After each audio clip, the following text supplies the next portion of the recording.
Здравствуйте, мои дорогие! В сегодняшнем ролике мы рассмотрим лучшие народные средства от кашля.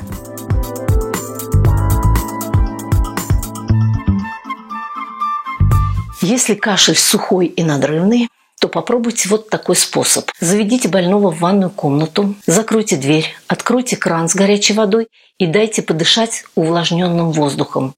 При выходе из ванны обязательно укройте спину теплым сухим пледом или пуховым платком. Еще есть один способ помочь при сухом надрывном кашле. Этот метод я неоднократно использовала сама. Для детей, и для себя, естественно. Половину стакана сладкого горячего чая, такого, чтобы можно было пить, положить со спичечную головку вьетнамский бальзам «Золотая звездочка». Перемешать и пить маленькими глоточками, не спеша. Через 5-7 минут кашель прекратится. Этот метод используют в основном при ночном надрывном кашле. Лучшими травами, отварами и настоями, которые помогают выводить мокроту из бронхов, считается мать и мачеха, чебрец, бузина, ключ сосновой почки, цветки липы и плоды калины. Вот такой есть отвар солодки. Он хорошо прогревает бронхи и смягчает кашель. Как его приготовить? В стакан кипящей воды положить 3 чайные ложки корня солодки и 2 чайные ложки мака. 10 минут покипятить на слабом огне, остудить, процедить и пить по полстакана утром и вечером. Можно использовать водочный компресс, который очень хорошо прогревает, но при условии, что нет температуры. Что нужно? Нужно развести водку с теплой водой в соотношении 1 к 1. Смочить марлю или мягкую тряпочку, сложенную в несколько слоев, и положить на спину и грудь, не задевая области сердца. Сверху положить целлофан и замотать чем-либо теплым, шерстяным платком или байкой. Оставить на пару часов. Еще советуют попробовать горчично-медовый компресс. Пол-столовой ложки горчичного порошка смешиваем с половинкой стакана растительного масла и 1 столовой ложкой меда. Подогреваем на плите и промачиваем этой смесью марлю или ткань, сложенную в несколько слоев, и кладем на грудь или на спину, куда нужно. Полежать нужно будет 30 минут. Кто пробовал, говорят, что очень помогает. Пересматривая советы бывалых, я наткнулась на такой волшебный рецепт, который помогает быстро и эффективно при бронхите и трахеите. Нужно купить в аптеке таблетки от кашля, они так и называются. Это трава термопсиса. И нашатырно-анисовые капли, еще называется грудной эликсир. Это все натуральное. Залить 2 таблетки 2 столовыми ложками горячей воды, дать им раствориться и добавить 1 десертную ложку грудного эликсира. Перемешать и выпить. Данный раствор принимать нужно 3 раза в день, за полчаса до еды и за 2 часа до сна. Еще много положительных отзывов о медовых и горчичных лепешках, которых множество.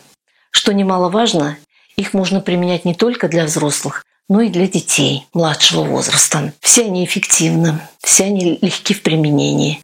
Есть несколько важных советов. Их необходимо соблюдать в каждом конкретном случае. Медовая лепешка из муки, которая прекрасно подойдет для лечения бронхита, трахеита или пневмонии. Также избавит от хрипа и нарывов. Потребуется по 20 грамм меда и растительного масла. Нужно все перемешать и добавить муки. Столько, чтобы получилась не крутая масса. Все это выложить на марлю и положить на грудь или на спину, не затрагивая опять-таки области сердца. Лепешку накрыть пленкой и хорошо замотать чем-либо тепленьким, например, мягким шарфиком.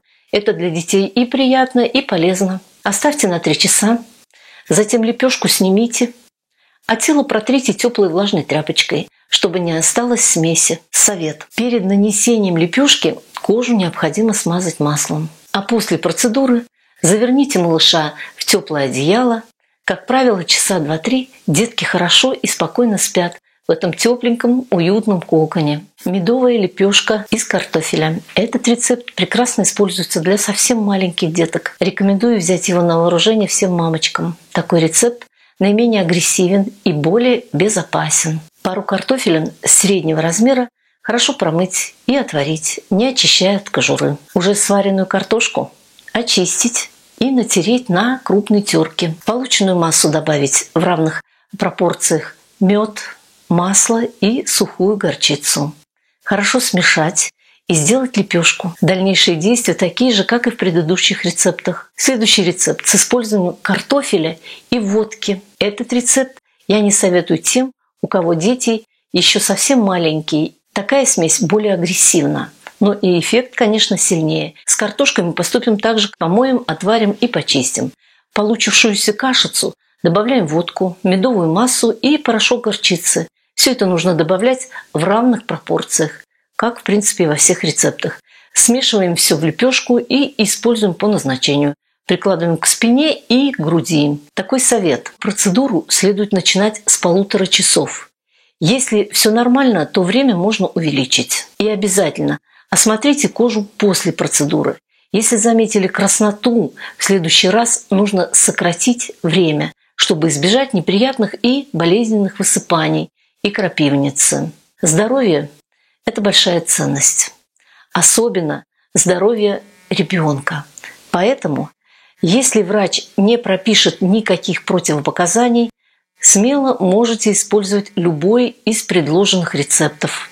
По своему опыту скажу, что за 3-5 дней можно избавиться от кашля. Если же малыш страдает от длительного кашля, то лучше всего использовать картошка с горчицей. Он самый действенный и самый безболезненный. Каждый рецепт по-своему замечательный и испытанный. Будьте здоровы! До встречи!